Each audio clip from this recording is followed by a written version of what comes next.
சக்கரபாணி, ஏனடா முல்லை வைத்த கண் வாங்காமல் பார்த்து கொண்டிருக்கிறாய்? எல்லாம் ஒரு காரணமாகத்தான். என்ன காரணமோ? உன் செயல் எதுவும் எனக்கு புரியவில்லை. இன்னும் சற்று நேரத்தில் உனக்கு புரியும். இனிமேல் என்ன புரிந்து என்ன பயன்? நம் குருநாதர் கேட்கும் சில முக்கியமான ஸ்லோகங்களுக்கு கூட அர்த்தம் தெரியவில்லை என்று புரிந்து கொண்டார். அவமானம், அவமானம். அந்த அவமானத்திற்கு தான் இந்த வெகுமானம். நாம் அவமானப்பட்டதற்கு பரிசளிக்க போகிறாயா? என்ன பரிசு? முள்மெத்தை பரிசு. யாருக்கு? ராமானுஜனுக்கு. சற்று விளக்கமாக சொல்லடா, எனக்கு ஒன்றும் புரியவில்லை. சொல்கிறேன். உடலில் பலம் கொண்டவர்கள் ஆயுதத்தை கையில் எடுப்பார்கள். ஆனால் புத்தியில் பலம் உள்ளவர்கள் வலுவற்றதையும் ஆயுதமாக்குவார்கள். புரியவில்லையா? வல்லவனுக்கு புல்லும் ஆயுதம், இந்த சக்கரபாணிக்கு முள்ளும் ஆயுதம். இதோ என் அருகே இருப்பது யாருடைய இருக்கை? ராமானுஜனுடையது. அங்குதான் வழக்கமாக அமர்வான். அந்த இருக்கைக்கு அடியில் தான் இந்த முள் ஆயுதம் செயல்பட போகிறது. அதனால்தான் சற்று முன்பாகவே வகுப்பிற்கு வந்து விட்டாயோ? சக்கரபாணி, தெரிந்தால் விளைவு விவகாரமாகிவிடும். தெரியாமல் வைக்க வேண்டும், அதுதான் என் சாமர்த்தியம். எனக்கு என்னவோ பயமாக இருக்கிறதடா. பயம் இருந்தால் வேடிக்கை மட்டும் பார்.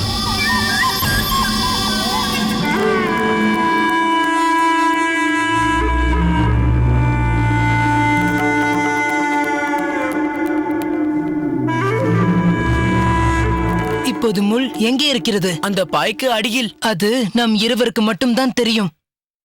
யாரோ வருகிறார்கள்.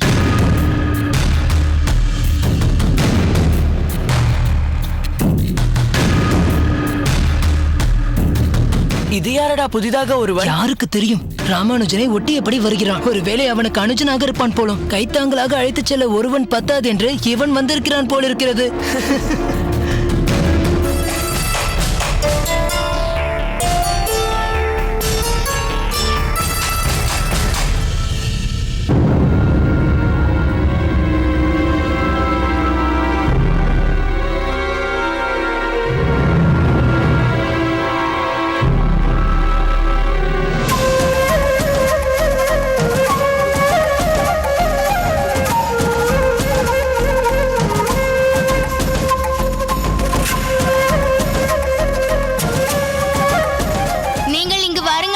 நான் அங்கு அமர்ந்து கொள்கிறேன். ஏன்? நான் வழக்கமாக இங்குதான் அமர்வேன். வேண்டாம் அண்ணா, இன்று நான் அங்கு அமர்கிறேன்.